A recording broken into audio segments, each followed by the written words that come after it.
o link da aula, a gravação da aula, porque são muitas demandas, muitas atividades, eu posso esquecer mesmo, como eu esqueci. Não baixei no YouTube, baixei a gravação, mas não pus no YouTube ainda a aula de vocês. Farei isso em seguida. Então, bora lá. Hoje, a gente falou na última aula do Chartier, da questão da história, do livro, da leitura, e combinou hoje que ia conversar um pouco sobre o texto do Pierre Lévy, da cybercultura. Esse texto, um texto de outro francês, é um texto muito, muito conhecido, um clássico, né? Quando a gente fala de internet, de relações de hipertextos, geralmente se parte do Pierre Lévy. É um texto chamado Clássico, publicado em 99. Vocês já conheciam esse texto antes? Eu já conhecia. Primeira vez.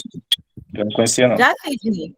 Já eu tinha feito uma especialização, e o título da minha especialização era justamente isso, era para falar do hipertexto. E eu utilizei esse livro como referência. Perfeito. E quando a gente fala de hipertexto, o que será que é isso? São os textos disponíveis na internet, professora, que nós temos acesso e ele dá link a outros textos, né? Então, são vários textos dentro de um texto só, né? Nós temos acesso, a gente entra num texto, de repente, a gente pode também ouvir uma música, né? Pode levar a gente para ouvir uma música, um vídeo. Então, esse seria o hipertexto que o autor fala. Então, obrigada, Sidney. É um texto que leva a outros textos, é uma leitura sempre linkada, não é isso? E ela nunca tem fim, se for estudar mesmo, tudo tem para estudar, né? E vocês Infinito. acham? Oi? É infinito, né? Muita coisa. E vocês acham que só a leitura digital ela é linkada assim? Uma coisa puxa a outra ou não? Ou no impresso também a gente pode ter isso? Dependendo da curiosidade, né?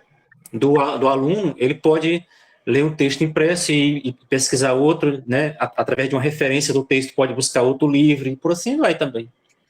Perfeito, muito bom, Sidney. Por exemplo, tem uma palavra que o aluno não sabe, ele pode pegar o dicionário, procurar, você acha uma referência rapidinho.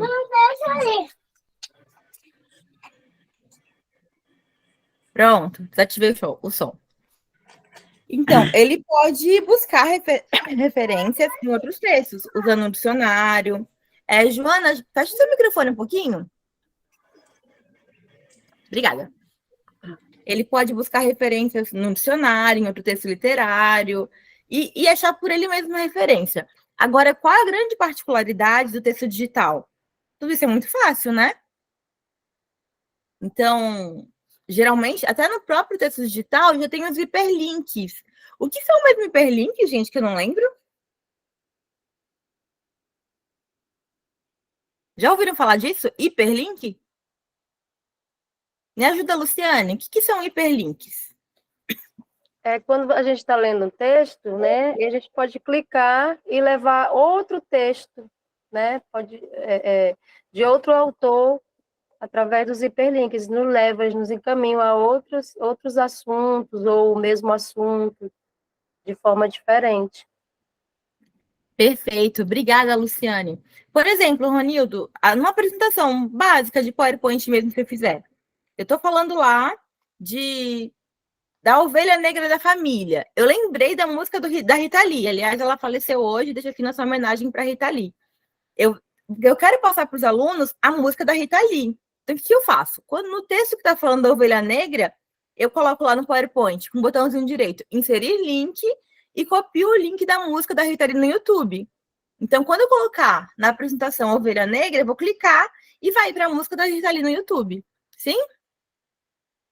Então, como o Sidney falou, é um link que vai em cima do outro. Isso já pode estar presente no texto, ou eu posso criar mesmo. Eu posso pegar uma palavra que eu não conheço, copiar, jogar no Google, no navegador na mesma hora, e vai abrir outros textos, outras possibilidades. Perguntas até agora? A senhora falou em relação não apenas na web, na internet, mas sim com base no material físico mesmo, livro físico. Eu estava lendo aqui um livro e no próprio texto o autor já menciona outros livros dele. Isso aí seria, a grosso modo, também um hiperlink? Sim, são referências, né? Se a Sim, gente aí pegar, ele... por exemplo, sei lá, o Aí, texto da Bíblia que a gente tem hoje, seja a uhum, Bíblia católica ou a Bíblia protestante, tanto faz. uhum. Algumas versões, no final, tem essa referência, vocês já repararam?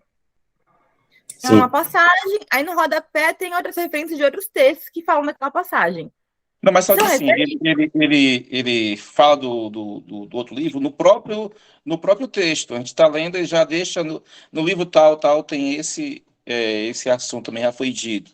Seria, a grosso modo, um hiperlink também? E não apenas referência, porque geralmente é referência vem no final, né?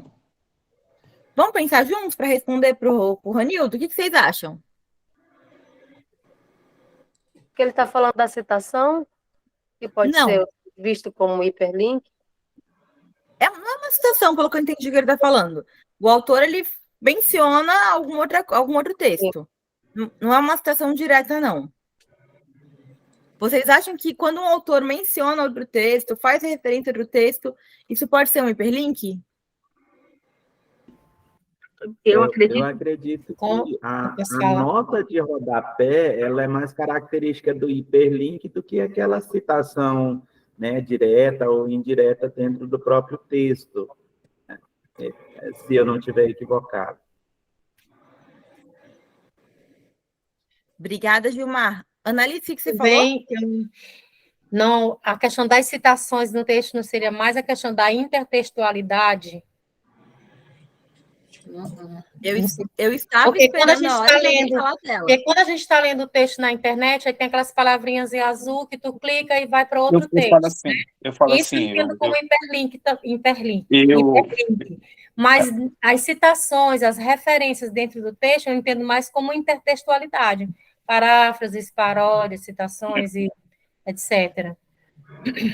Não sei Não, se foi... é a questão que, do jeito que ele coloca escreve o livro, não fica como se fosse uma citação, entendeu? Ele tem um detalhe na colocação que faz com que a gente procure a resposta no livro que ele citou dentro do próprio texto, quando ele está escrevendo o texto. Não é segundo o fulano tal, entendeu? Ele cita lá e diz assim, essa informação tal você vai encontrar no livro tal. Não é como se fosse uma citação. É complicado explicar. Mas não é citação. Eu percebi assim, percebe que tem essa nuance assim, em relação a como ele coloca no texto dele e uma citação a grosso modo. Olha, Bem, já vou dar a palavra para o Jefter e para o Alessandro, mas só para a gente pensar primeiro. Quando eu falo, são duas coisas que estão paralelas aí. Intertextualidade, a Annalise trouxe para a gente. Alguém lembra o que é intertextualidade? O que quer dizer isso? É o texto que fala de outro texto. Perfeito, Alessandro. Então, é um texto que traz informações que falam de outro texto. Um exemplo que eu dei. Se eu falo da ovelha negra na família no meu texto, e eu posso lembrar diretamente da música da Rita Lee. É uma intertextualidade com outro texto. Perfeito. Esse é um conceito do finalzinho, no início do século XX, final do XIX, do Jacobson. Ele fala de intertextualidade.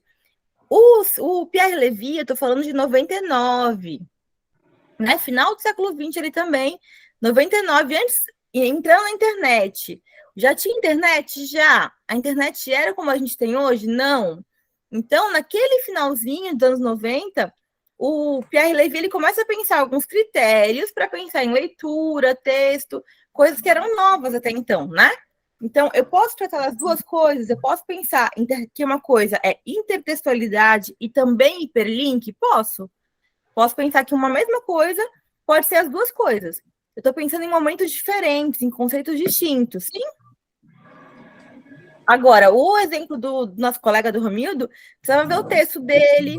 O que eu quero trazer para vocês é que a gente pode pensar que a ideia do hiperlink, que permeia muito isso da intertextualidade, ela vai para além do texto. É claro, é uma ideia, né? está muito ligado com o digital, mas que já existe isso, já existia no impresso. É isso que eu quero que vocês pensem comigo. Jefter, você levantou a mão faz tempo, não te dei a palavra ainda. Pode falar. Eu ter esquecido. Fala, Jeff.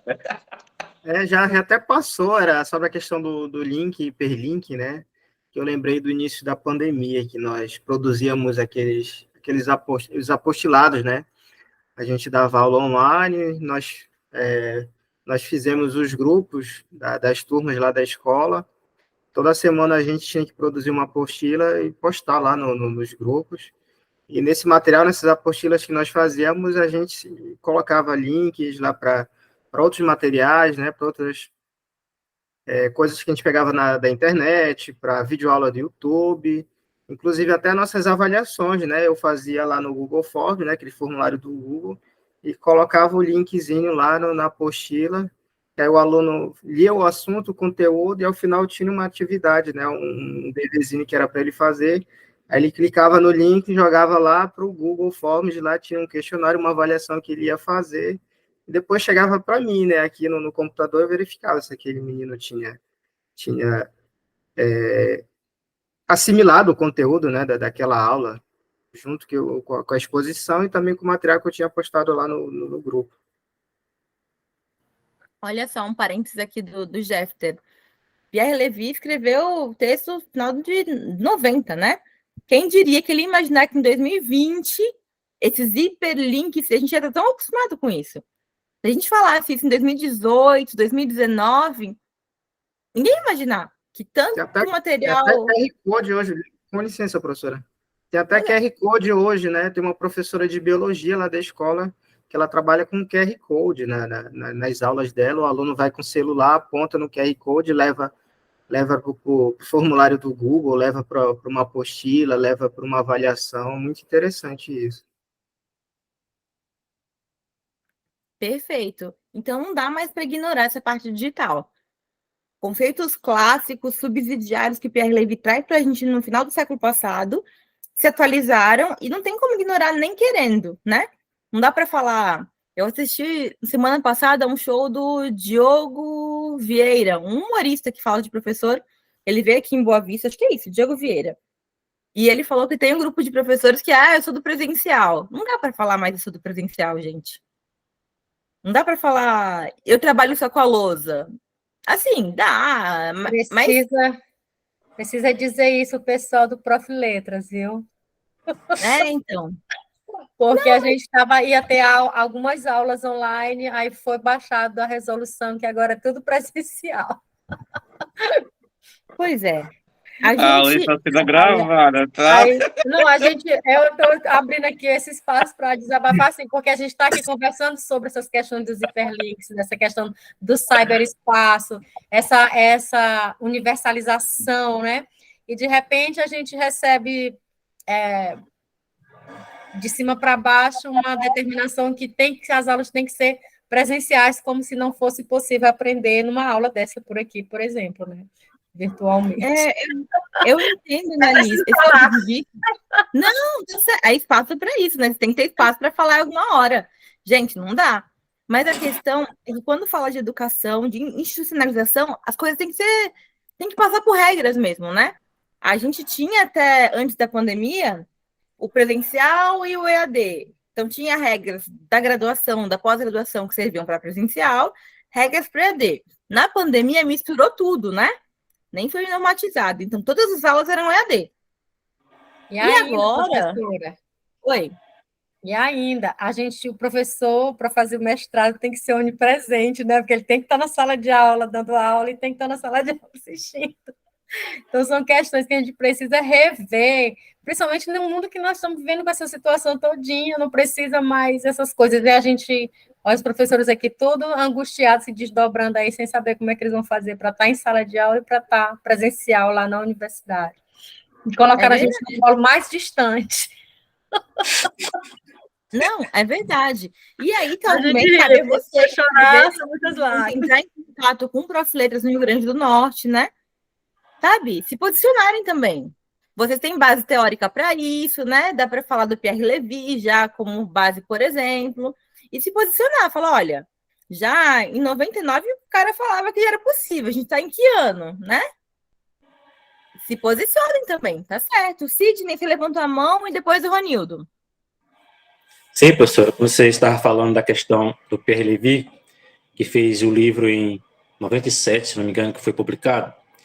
E é assustador, assim, como ele consegue prever o futuro, né? Eu estava observando e eu vejo, assim, como se ele fosse mágico, né? Tivesse uma bola mágica e ver tudo que nós estamos passando hoje, ele já imaginava lá em 97, 95, né? Sobre a questão até das aulas, né?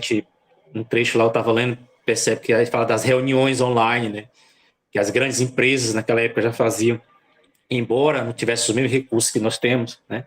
Ele já fazia essas reuniões online. E imagine se ele topasse hoje com o WhatsApp, né? O Instagram, né? São redes muito mais, né, potencializadas. Então, eu achei assim fenomenal o livro por essa questão dele prever o futuro. E ele é bem otimista também. Tem coisas que ele fala, que eu acho interessante no livro, o otimismo dele, porque sempre a gente olha a internet de modo negativo, né? A gente olha a internet vendo mais as coisas negativas da internet. E ele fala que, assim, a certa parte, ele diz que chega de olhar o lado só negativo, né? Que temos que olhar o futuro e que a internet é um caminho sem volta, né? Eu acho bem interessante essa questão dele prever o futuro. Bem legal. Perfeito. E aí a gente pensa, Sidney, se ele prevê o futuro mesmo, ou se ele olha a partir de outra realidade, né? Porque se eu pensar, nesse período 99, na Europa, é outra realidade do mesmo período no Brasil. E se eu pegar Brasil, região norte, ainda é outra realidade, não é? Isso. A gente está falando de contextos históricos, culturais muito distintos. Eu lembro da minha professora lá em São Paulo falando que viu a primeira televisão na Praça da Sé em 1940. Tinha chegado em 1940, a primeira televisão a cores. Mas se você pegar em 20, 30, em 10, já tinha televisão, já tinha cinema nos Estados Unidos, mas em São Paulo não tinha ainda. Então, demora para chegar a tecnologia. A Nazaré está falando que é um dilúvio informacional. E é verdade, ele foi um teórico brilhante mesmo, de sacar, de olhar para o futuro e falar, olha, está acontecendo isso. E já na apresentação do livro ele fala, me chamam de otimista, sou otimista mesmo, vamos olhar para o lado bom e ver as coisas que tem pela frente.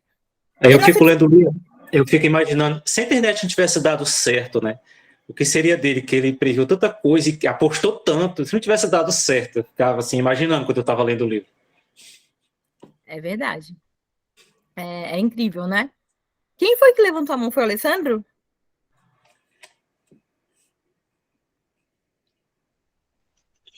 Foi, professora. Oh. Pois não, Alessandro.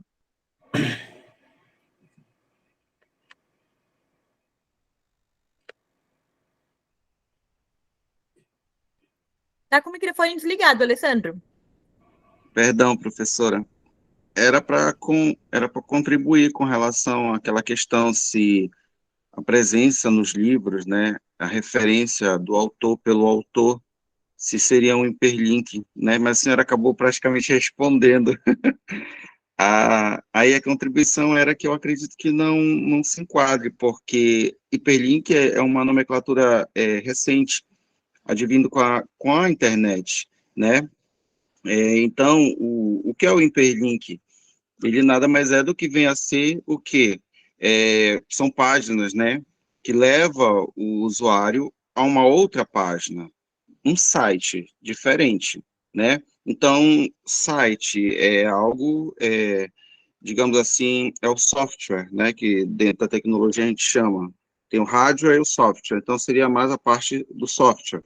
Então, eu acredito que eu não vejo dessa forma como um hiperlink, né? Já que é uma nomenclatura muito recente.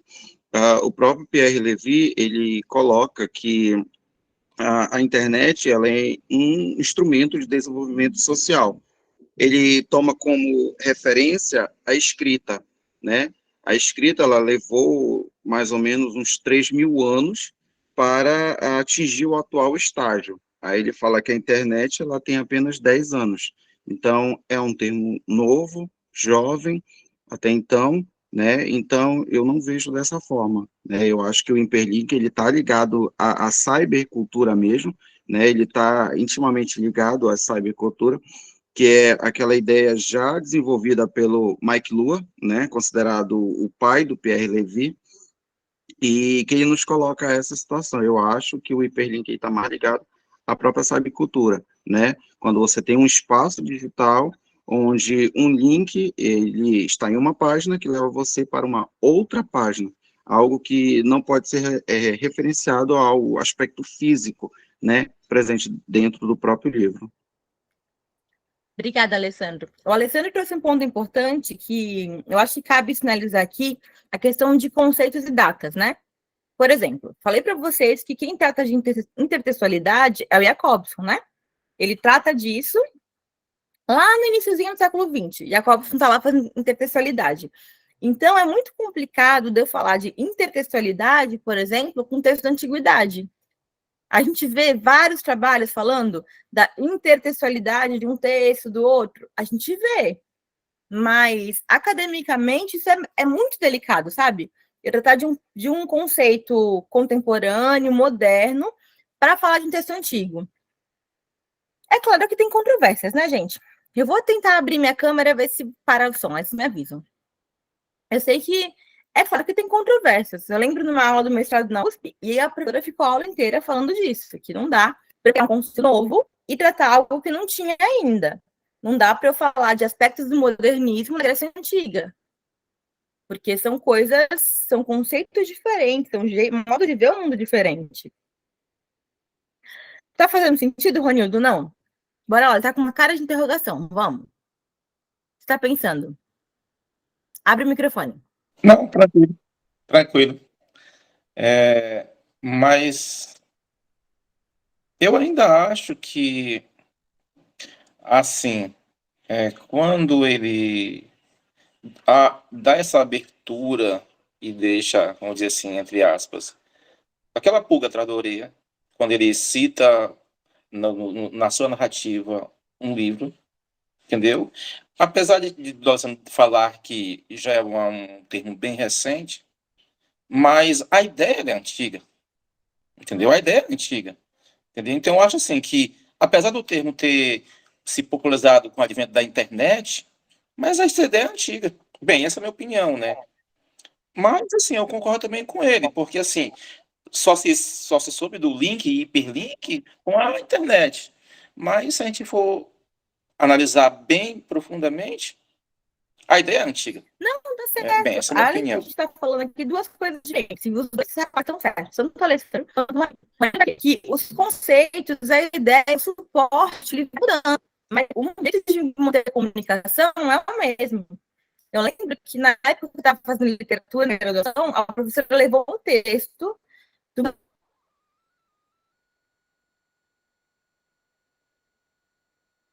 acabar, o livro de acabar por causa do jornal. A professora está cortando. Está cortando Essa a imagem sua de internet. Infelizmente, vão ter que ficar só com a sua foto. Só com a minha fotinha de não sei quando, gente. Mas bora lá. Melhorou o áudio? Melhorou? Ai, que bom. Bom, Sim. então bora lá. Machado de Assis discutiu um texto que o jornal podia acabar com o livro impresso. Olha só. Quando o jornal estava lá, porque era a tecnologia que estava mudando, né? E a gente pode pegar texto de Humberto Eco, de vários autores. Sempre que surge uma nova tecnologia, tem-se o medo de perder a antiga. Mas, na verdade, o que acontece? Se repagina, faz de novo, né? Se a gente pegar os livros digitais hoje, os Kindles, os Kobo, o que são? Uma tentativa de imitação do livro físico. A gente tenta aproximar a tecnologia do que se conhece. Não é isso? Pode falar, Ronildo. Sim. Inclusive, Ronildo, depois o Gilmar. Olha, uma colega nossa colocou a questão do dilúvio informacional, não foi isso? Que ele cita no início do livro.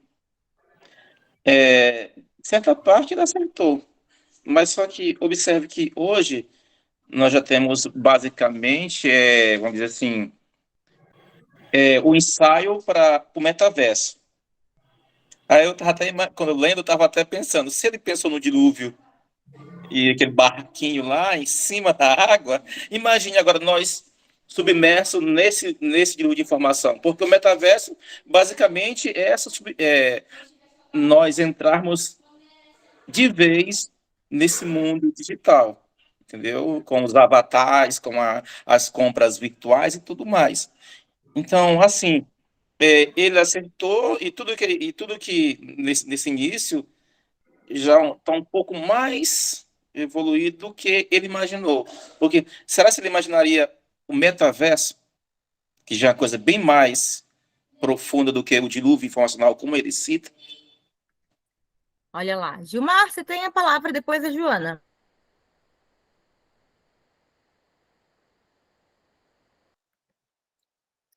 Gilmar desistiu? Então, Joana. Deixa eu ligar meu microfone aqui. Ah, ele vai falar, peraí, Assim, rapidinho. só aproveitando a fala ainda lá do Sidney, né? Que parece que o cara tinha uma bola de cristal, né? E ele vai, apesar que parece que é fruto da pesquisa, e ele vai falando das questões lá anteriores. E eu vejo, assim, às vezes algumas questões como um julgamento, né? Assim, às vezes a gente faz tanta censura com o nosso aluno, às vezes pela... Assim, eu vejo na escola que eu trabalho, por exemplo, uma luta para a proibição do celular, né? Tem uma lei estadual, tem uma lei municipal proibindo o celular, né? Só que, às vezes, a rebeldia, tem professores que questionam isso, né? Mas, assim, no fundo, não tem-se o preparo para usar essa tecnologia, né? Como o Jeff apontou, né, que já tem uma professora lá que usa até o QR Code para poder os alunos encaminhar para outro texto, para outra informação, um suporte a mais, né, para a aula, que o nosso espaço presencial acaba sendo limitado, né? Então, assim, eu ainda vejo muito questão do preconceito com essas novas tecnologias, como se o ser humano, né, a vida toda não fosse essa busca, né, não só na área da produção cultural, literária, essas questões, mas desde um óculos, né, que a gente precisa usar para poder fazer uma leitura, é uma questão de tecnologia, e a gente fica questionando, né, a questão das tecnologias digitais, exatamente pelo preconceito de a gente ter acesso ao que o outro pensa, né, ao que o outro produz, que não cai no meu gosto, deixa de ser relevante, né? Perfeito, Gilmar. Gilmar traz coisas importantes aqui para gente. A questão do preconceito, mas do medo do desconhecido, né? Aquele professor, Isso. aqueles professores, aquele programa de pós-graduação que tem dificuldade com o digital, nada mais é do que o medo do desconhecido. Como é que eu vou avaliar isso? Como é que o MEC vai entender que eu estou avaliando isso digital? Mas tem uma plataforma do programa institucionalizada? Não, cada professor tem que pagar a sua conta para fazer do jeito que dá, sabe? Então, não tem uma normatização ainda, não tem uma segurança. Tudo isso complica, né? Pode falar, Joana.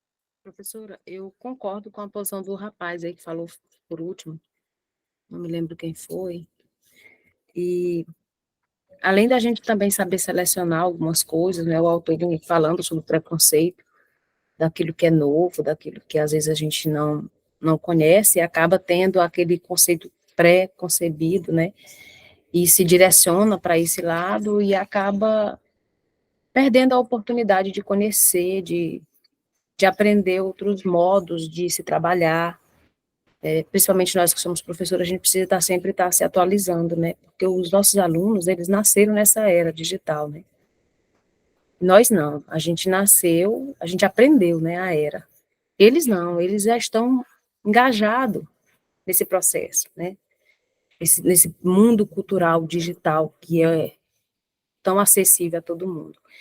E lá na página 15, o autor fala uma coisa que eu acho interessante, aliás, são duas coisas, né, que eu marquei aqui. E eu vou lendo os textos e vou lembrando de outros textos que eu li na faculdade e reli depois, que eu vou colocando aqui como referência. Ele fala bem assim, ó, lá no começo da página 15 diz assim, o segundo dilúvio não terá fim. Não há nenhum fundo sólido sobre o oceano das informações. Devemos aceitá-lo como nossa nova condição. Temos que ensinar nossos filhos a nadar, a flutuar, talvez a navegar.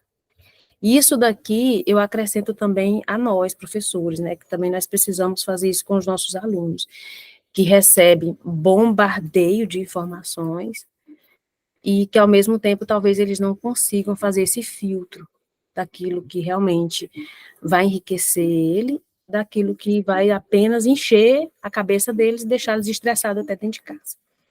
Então, foi um ponto importante que eu vi no texto, que eu acho que nós, como professores, precisamos refletir, que a gente precisa estar se atualizando e, ao mesmo tempo, ajudar os nossos alunos, nossos filhos também, nessa nova navegação. E lá no terceiro parágrafo, ele fala outra coisa que eu me lembrei daquele texto, Modernidade Líquida, de Zygmunt Bauman. Eu não sei se o nome foi pronunciado correto, mas eu li esse texto na época da faculdade, e eu vi também que ele fala dessa mudança, né, desse novo mundo, esse universo em que tudo é efêmero, pode ser passageiro, pode ser flexível, as relações elas não são mais constantes como antigamente, as relações elas podem mudar, tanto nós como pessoas, como outras instituições, como as próprias instituições, então tudo é muito maleável. E o mundo digital, o mundo da cybercultura, ele encaixa nisso aqui, nessa modernidade, nessa coisa que não é estável. E cabe a nós analisarmos a questão do preconceito, né? Se o professor faz algo diferente, por que ele está agindo dessa forma, com base em que ele está tendo essa metodologia diferenciada. A gente não tem que ter um preconceito, mas a gente tem que analisar reflexivamente a ação dele, né? E também a nós mesmos, a gente perceber que as coisas mudam, né? Que as coisas não são como era na época dos nossos avós, nossos bisavós. Houve uma mudança, houve uma mutação, e a modernidade líquida, ela traz isso com bastante clareza. Então, eu lembrei desse texto, coloquei aqui como referência, caso eu precise usar mais na frente. Perfeito, Joana, muito bom. Você traz reflexões bem importantes para a gente. Eu acho que quando você traz que os alunos eles sabem muito mais de tecnologia com a gente, é verdade. Fundamental, médio, eles dão um banho na gente fácil de tecnologia. Mas para que serve professor, então? Uns anos atrás, uma amiga minha, psicóloga, falou que o professor não servia mais para nada, porque estava tudo na internet. E é verdade? Não é verdade. Os alunos estão estressados, ansiosos, não sabem avaliar o que é bom, a quantidade, que informação que é verídico, que é fake news, sabe? Não sabe avaliar a rotina. E se por um lado é verdade que muita coisa mudou da época dos nossos avós, bisavós para cá, por outro lado, a gente ainda aprende muito com eles, né? Quem não senta com a avó para falar, para pedir um conselho, para pedir uma visão de mundo? As tecnologias mudaram, né? Mas o ser humano ainda é ser humano, tem anseios de aceitação, tem anseios de vida social, o corpo precisa se movimentar ainda. Então, se a gente fica o tempo todo no computador, e isso é um alerta para a gente, né, professor? No computador, na internet, o corpo dói, as costas pedem. Então, assim, para que serve a gente? Para que serve o adulto que sabe menos de tecnologia? Para dar outro tipo de orientação também. E para ensinar que, olha, não é só a internet é ótimo. E uma aula com muita tecnologia não é garantia de aula de qualidade também. E fazendo uma aula na lousa também não é garantia de aula arcaica. A gente tem nas duas coisas. Não é o suporte que a gente usa que vai garantir a qualidade da nossa aula, não é isso? Bora lá. Nazaré, depois... A gente tem uma fila aqui, peraí. É primeiro Nazaré, depois o Jonatas, depois o Alessandro. Palavra de vocês. Nazaré primeiro.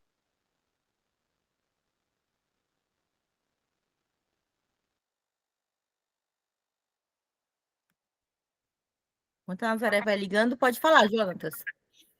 Eu marquei essa mesma página que a Joana marcou aí, ela me chamou muita atenção.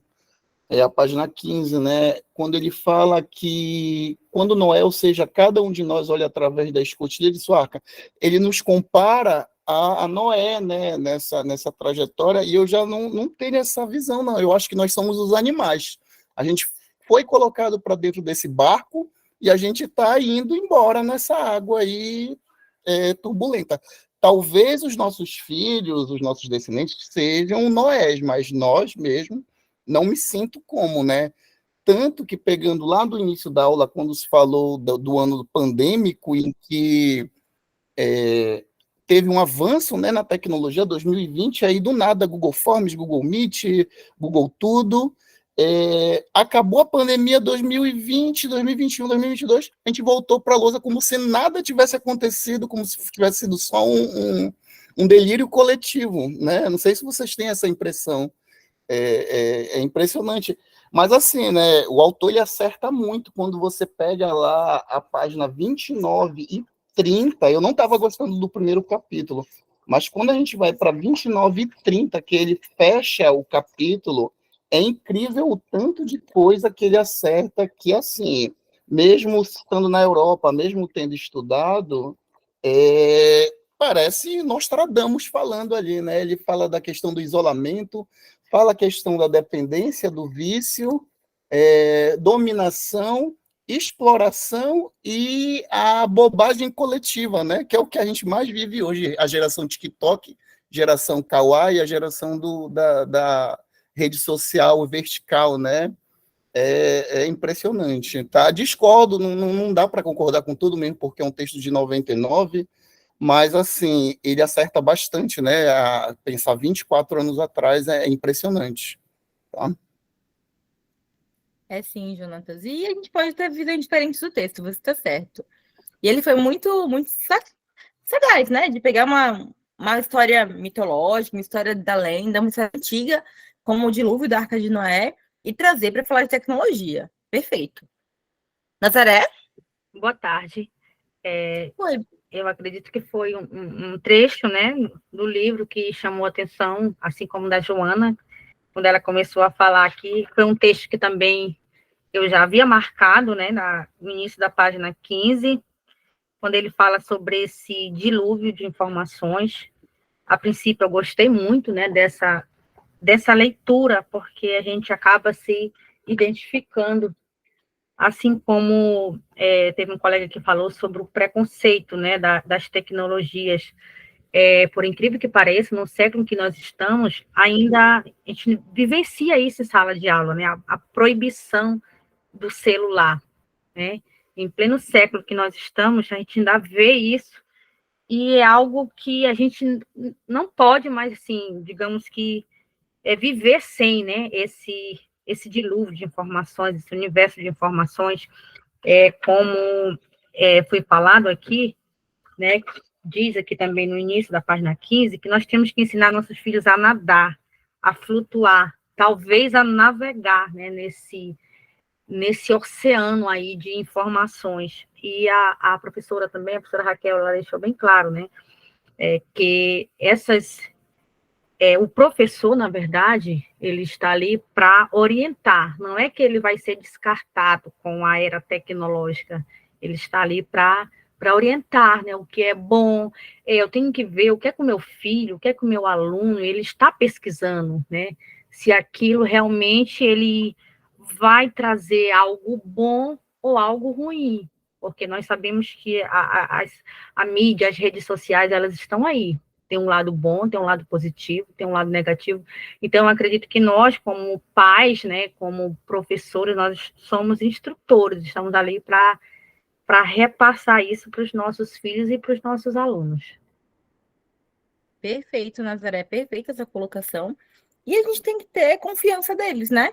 Eles têm que saber que tem que estar seguros com a gente. O aluno tem que saber que pode te contar maior abobrinha, maior problema, e que não vai ser assim, repreendido de cara. A gente está vivendo nos últimos anos mesmo, questão de violência na escola, questão de ataques, coisas que a gente via na televisão nos Estados Unidos, a gente está vendo no Brasil hoje. E eu acho que mais que nunca, como a Nazaré falou, a gente tem que estar por perto. O que você está vendo? Está jogando o quê? O que você pensa? Há uns anos atrás tinha um jogo da baleia azul, não sei se vocês lembram de que as crianças se matavam, mas eles não têm maturidade para isso. Crianças, jovens, são muito espertos, absorvem tudo, mas não têm maturidade para avaliar algumas situações. E aí o adulto tem que estar por perto, tem que ser um adulto, assim, que ele tem segurança de falar, sabe? Meu filho esses dias chegou, mãe, eu quero contar uma coisa, mas você vai ficar muito brava comigo. E eu falei, não, filho, você tem que me contar, mesmo que eu fique muito brava, porque quando você tiver um problema muito sério, você vai ter que me contar como eu vou te ajudar. Aí meu marido fala, Raquel, ele tem 6 anos, olha como você fala com o menino. Mas ele tem que saber que tem para onde correr. A gente tem um problema, na minha opinião, com a educação do Brasil, é um discurso muito bonito, muito afinado, né? Todo mundo sabe citar Paulo Freire, todo mundo sabe falar da inclusão, de preparar alunos críticos, mas a gente está muito acostumado, faça isso, não faça aquilo. O que é fazer um aluno crítico de verdade? O que é ouvir o ponto de vista do outro? E nós, professores, a gente sabe fazer isso perfeitamente. Falar o que querem ouvir, falar um discurso pedagógico, politicamente correto.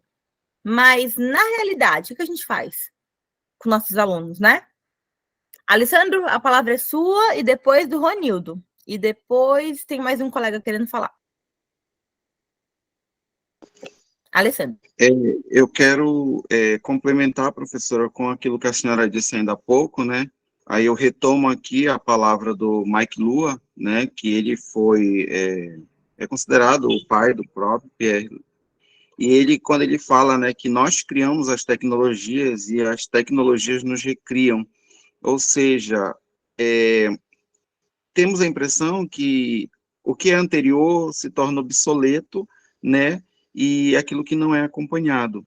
Então, foi o que nós vivemos no período da pandemia, muitos professores tiveram que se adequar a essas tecnologias até então desconhecidas por muitos, né, às vezes assim, eu não vejo bem como um preconceito, né, eu não enxergo como um preconceito, mas é mesmo, está mais ligado à questão de suporte, né, eu, particularmente, eu não vejo problema algum o estudante, né, usar celular em sala de aula, mas fica assim o questionamento, todos terão essa oportunidade de usar o celular cumulativamente?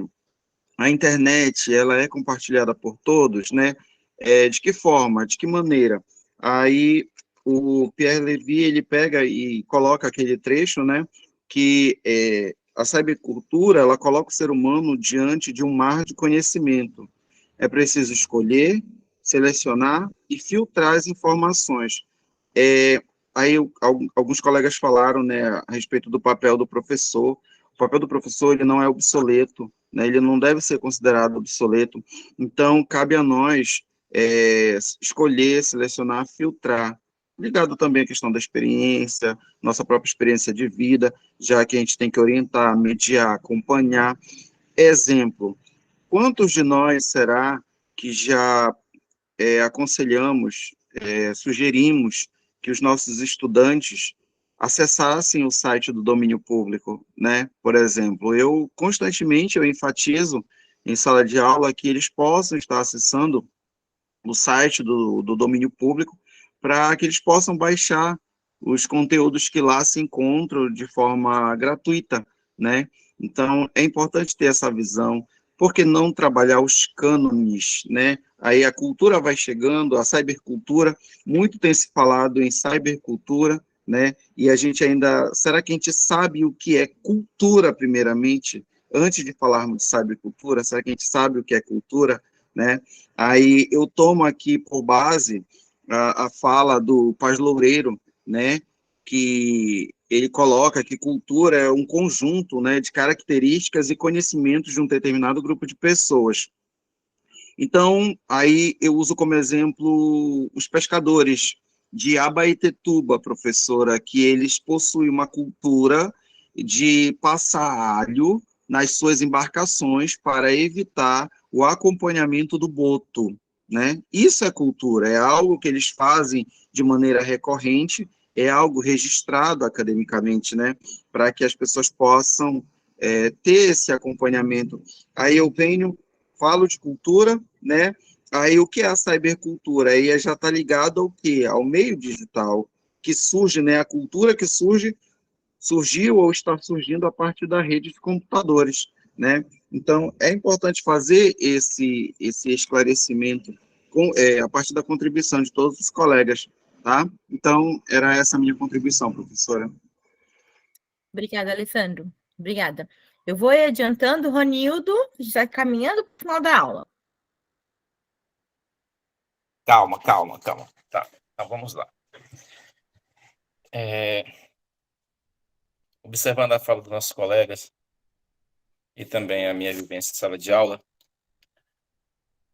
a gente percebe o seguinte, que igual o Jeffrey falou, se não me engano foi o Jeffrey, falou o seguinte, que na Arca de Noé nós somos, eu gostei da fala dele, como se fossem os animais. Infelizmente, assim, o que eu percebo, a maioria dos professores ainda não dominaram nem usar o e-mail. Então, assim, como é que vamos orientar nossos alunos nesse dilúvio de informação?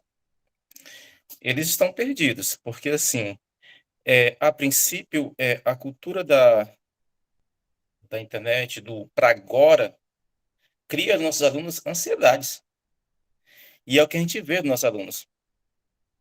Porque eles só utilizam as redes sociais, não tem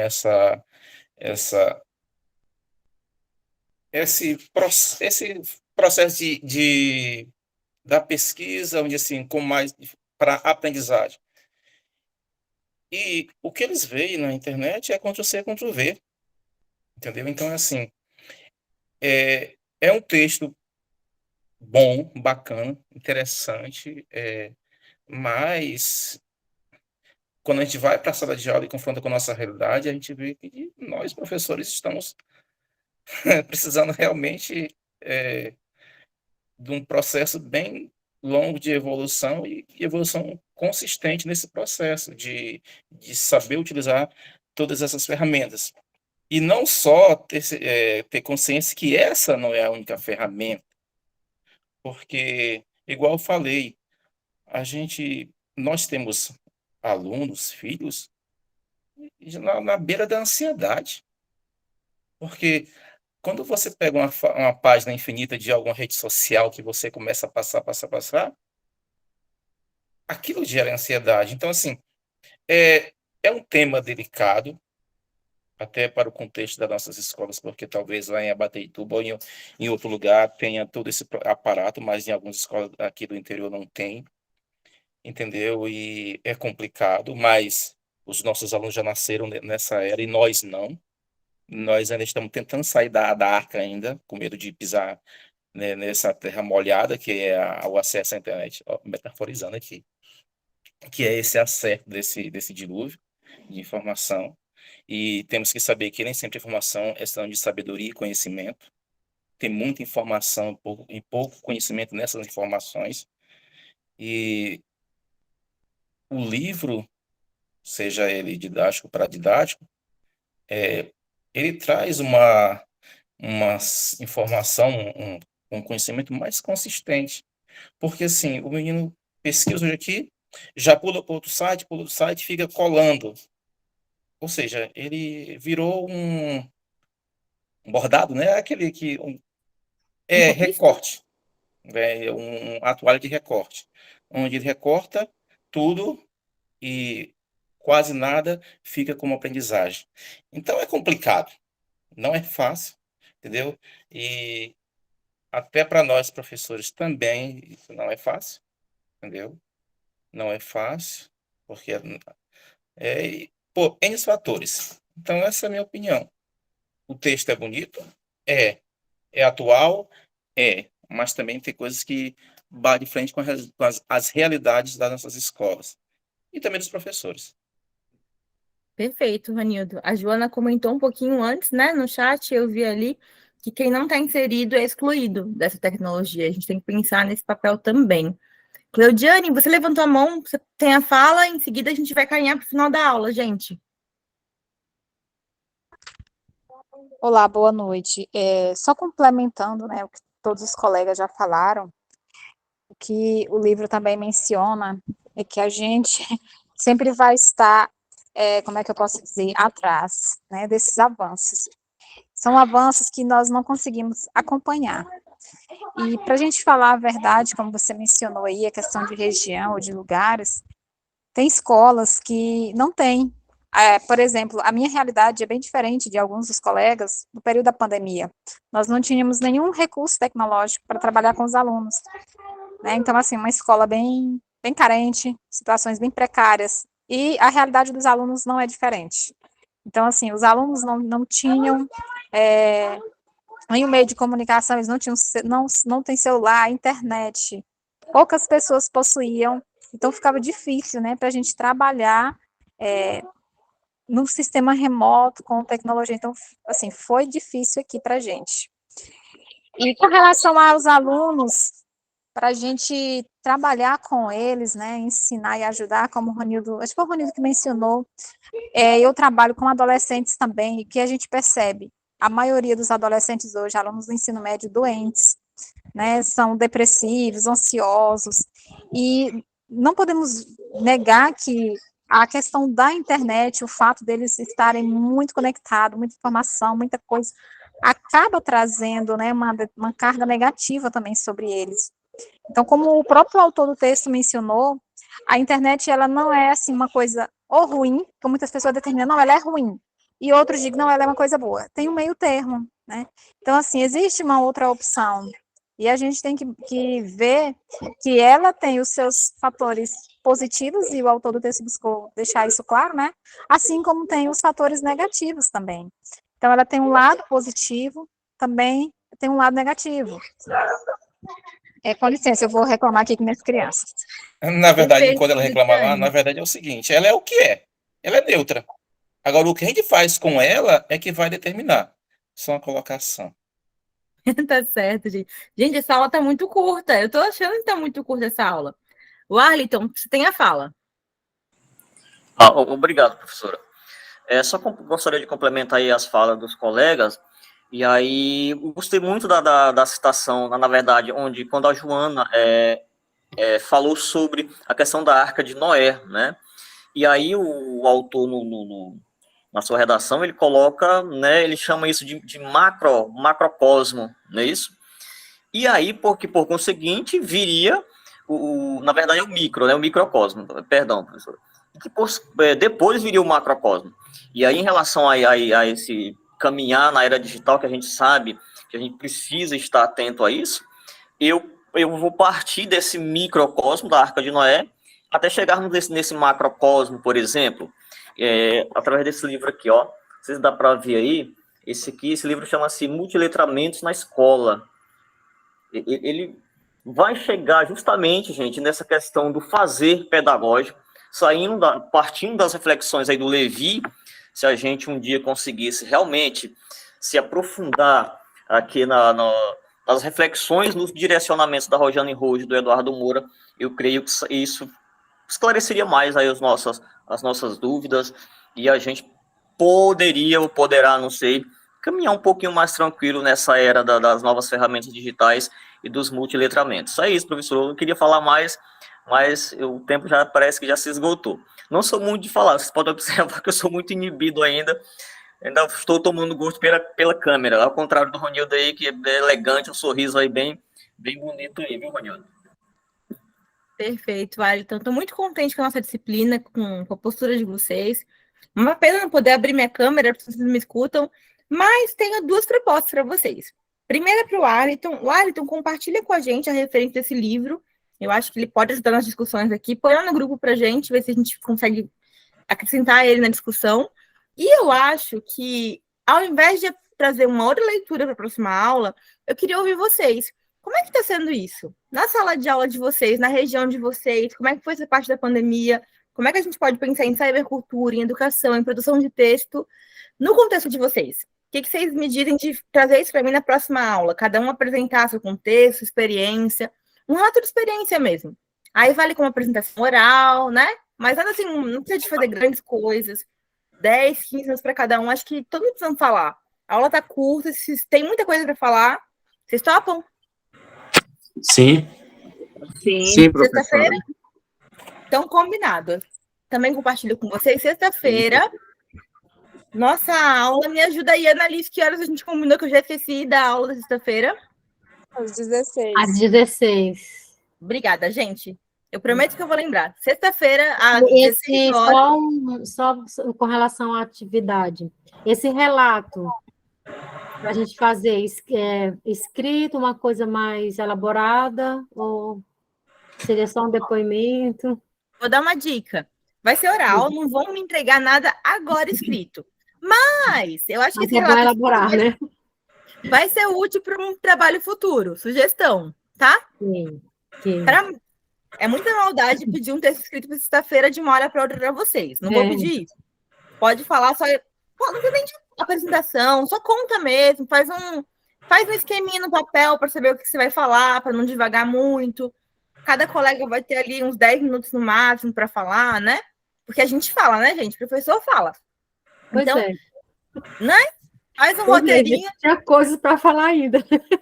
Então, faz um roteirinho. Se quiser fazer alguma consideração com o texto do Pierre Levy, com outro texto, pode fazer, mas vai ser só oral. E aí, organiza o texto de vocês para uma outra parte da disciplina, vocês vão aproveitar esse relato também, tá? Para uma outra avaliação escrita. Mas não vou cobrar isso para sexta-feira agora. Combinado, gente? O Alisson pode falar? Não. Combinado, professor. Combinado. Dúvidas, perguntas? Ele gosta dessa mãozinha aí na tela. Não. Só para confirmar, você quer um relato de como nós trabalhamos na pandemia, é isso? É isso, Claudiane, é isso mesmo. Certo, eu já, inclusive, comentei aqui um pouquinho da nossa experiência aqui, né? Tá bom, mas eu vou... Já comentou, já. Tudo bem. Ela já contou um pouco da dela. Isso, e aí lembrando que, delicadamente, ela já disse que é bom se preparar, viu? Porque isso vai servir para as próximas atividades. Então, caprichem, tá? Caprichem. Ela falou assim, com a fala tão delicada, mas já sabe. Sim, Ronildo, vocês vão usar isso para os próximos textos, a parte teórica, da experiência. Podem pegar as citações que vocês já separaram. Dei a dica no primeiro dia de aula do caderno de campo, das citações, fichamentos. É verdade, eu falo tudo de forma delicada, mas vai formar um texto. Obrigada, Ronildo. Gente, um abraço. Até sexta-feira, às 4, tá bom? E até mais. Tchau. E, por favor, se eu não mandar para vocês até amanhã à tarde, o link das 2 aulas, me cobrem para não esquecer? Por favor, da aula de sexta e de hoje. Sim. Obrigada, gente. Vou interromper aqui a gravação e até sexta-feira. Até mais. Boa noite. Tchau, professora. Boa noite. Boa noite.